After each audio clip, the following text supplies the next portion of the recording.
Marta! Marta! Ano ba? Saan ka ba pupunta? Ano ba? Alis na ako! Lalayasan ko na kayo! Ano ba? Hindi ba pwede nating pag-usapan to? Nakakasawa ka na, Dante! Pagod na ako maging mahirap! Ano ba? Paano na kami ng anak mo? Paano na si Ben? Wala nang pakialam sa inyo, alis na ako! Teka muna. Di ka ba nag-iisip? Iwanan mo kami ng anak mo dahil sa lalaki mo? Mabuti pa si Ramon, kaya niyang ibigay ang magandang buhay na gusto ko. Eh ikaw, kontento ka na sa ganitong buhay natin? At isa pa, mahal ko si Ramon kaya sasama ako sa kanya. Ano ba, Marta? Nagmamakawa ako. Kahit para sa anak lang natin, wag mo kaming iwan. Nandyan ka pa naman, di ba? Kaya ikaw na bahala kay Ben.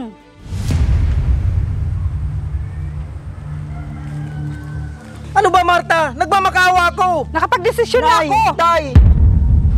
May problema po ba? Di anak, may pinag-uusapan lang kami ng nanay mo. Huwag ka na magsinungaling sa anak natin, Dante. Mabuti na din yung alam niya na aalis na ako. Aalis po kayo, Nay? Saan po kayo pupunta? Iiwanan ko na kayo ng tatay mo. Bakit, Nay? Di mo na ba kami mahal ni tatay? Huwag mo na akong pahirapan, Ben. Andiyan naman ang tatay mo, hindi ka niya pababayaan.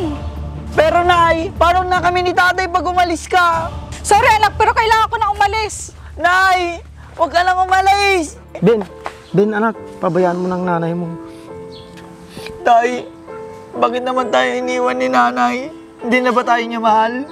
Anak, mahal ka ng nanay mo. Napagod lang siguro sa sitwasyon natin. Di ba tay? Pag mahal mo ang isang tao, di ka mapapagod.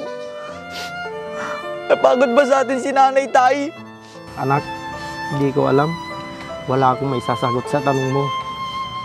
Tanging nanay mo lang ang makakasagot sa'yo. Hindi man sa ngayon, pero balang araw. Ayaw ko na kay nanay. Kung ayaw niya sa akin, ayaw ko na din sa kanya. Anak, huwag kang magsalita ng ganyan sa nanay mo. Masama yan. Bakit, tay? Yung ginawa niya ba sa atin, di ba masama? Naiwan niya tayo? Oo, anak, alam ko. Pero huwag kang magtatanim ng sama ng loob sa nanay mo dahil sumama siya sa ibang lalaki. Ate, pagtatanggol mo pa si nanay, tay? Kahit na iniwan niya na tayo at sumama sa ibang lalaki? Anak, bakit ganyan ka makapagsalita sa nanay mo? Hindi ko siya pinagtatanggol. Ang sa akin lang, ayaw kong lumaki ka na may sama ng loob sa kanya. Kahit anong sabihin niyo, tay, ayaw ko na kay nanay dahil nagawa niya tayong ipagpalit. Ben, anak!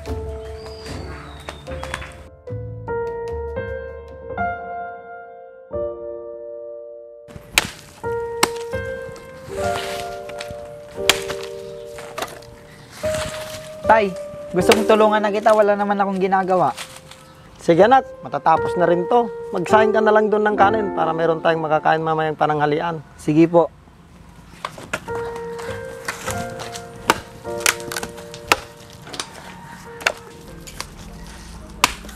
Dante!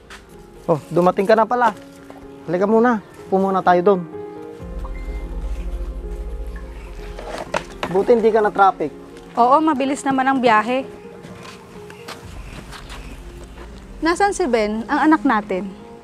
Pumasok lang doon sa loob. May inutos lang ako. Ah, ganun ba? Kinakabahan ako, Dante. Huwag kang kabahan, andito lang ako sa tabi mo.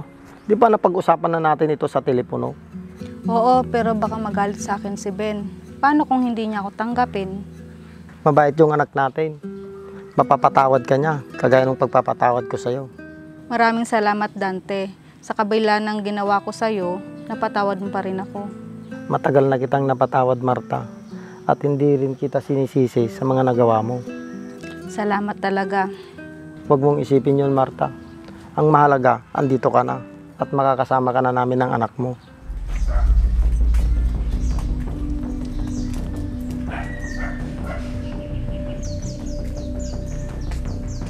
Ben, anak! Tay, anong ginagawa niyan dito sa atin? Anak, dito na ulit titira si nanay mo. Bakit po? Di ba iniwan niya na tayo dati? Anak, nandito na ulit ako. Hindi ko na kayo iiwan ng tatay mo. Tay, ganun-ganun na lang yon. Papayag kayong babalik agad dito yung babaeng yan. Anak, ayusin mo ang pananalita mo. Ayos lang, Dante. Naiintindihan ko naman si Ben kung galit siya sa akin. Kaya umalis ka dito. Di ka naman na namin kailangan ni tatay. Tama na yan, Ben. Huwag kang ganyan sa nanay mo. Simula nung iniwan niya tayo, wala na akong nanay, kaya di ko na siya kailangan. Patawarin mo ako, anak, kung iniwan ko kayo ng tatay mo. Kahit humingi ka pa ng tawad, di mo na mababalik yung dati. Ben, tama na yan. Humingi ka ng tawad sa nanay mo. Hindi, Dante, hayaan mo muna si Ben. Bakit ako hihingi ng sorry, tay? Siya naman yung may ginawang mali sa atin, tapos ako yung magsusorry. Dahil nanay mo pa rin siya, anak. Matagal na akong walang nanay. Ben, bumalik ka dito! Okay lang, Dante. Huwag natin madaliin si Ben. Babalik na lang ulit ako sa susunod na araw. Saan ka uuwi? Di ba wala kang mauuwian? Doon na lang muna ako kila Ami. Papakiusapan ko siya na doon na lang ako sa kanila. O sige, pagpasensyan mo na yung anak natin, ah. Hayaan mo, kakausapin ko siya. Sige, alis na ako. Sige, mag-iingat ka.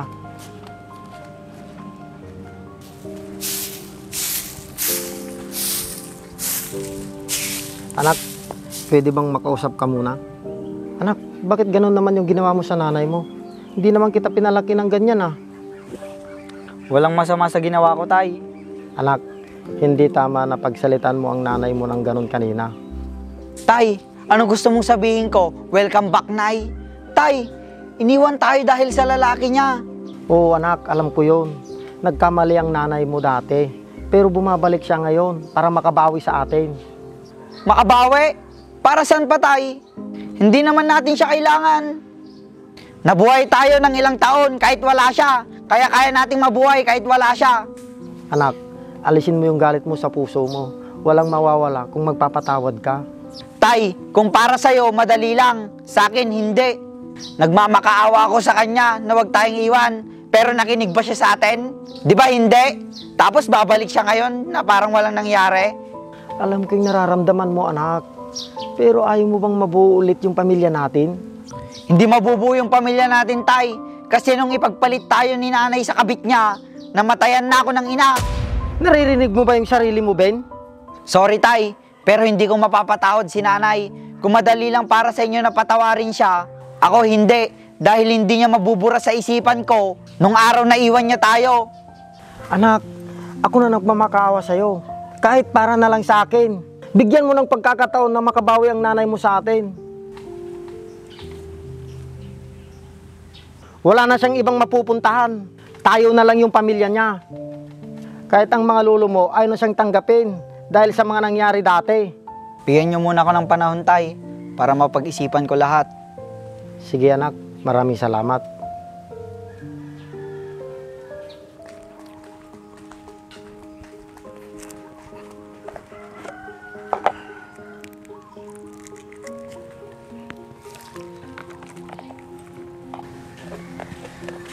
Init po ng panahon ni tay. Painom nga po. Tay, ayos lang ba kayo? Medyo nahilo lang ako anak. Teka nga, tay. Upo muna po kayo dito.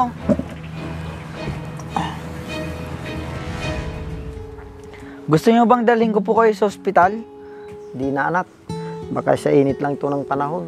Sige po, tay. Teka, inom po muna kayo ng tubig.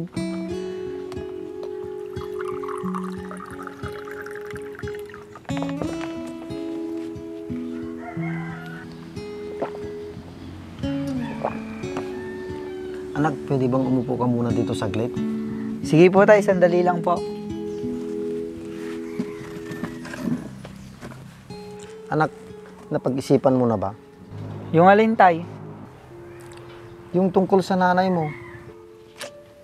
Saka na natin pag-usapan yun, tay. Ben, anak, patawarin mo na yung nanay mo. Maikli lang yung buhay natin. Kailan ka magpapatawad kapag wala na kami ng nanay mo? Ang sakit lang kasi, tay. Hanggang ngayon, hindi ko pa rin makalimutan yung ginawa niya sa inyo, pati sa akin. Alam ko yung sakit na nararamdaman mo, anak. Kasi nasaktan din ako sa nanay mo. Pero hanggang kailan ka magtatanim ng galit dyan sa puso mo?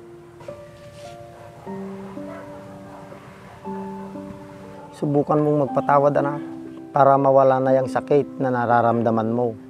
Subukan mo lang, anak, kahit sa huling pagkakataon. Sige tay, susubukan ko para sa'yo. Anak, Nay! Nay, sorry.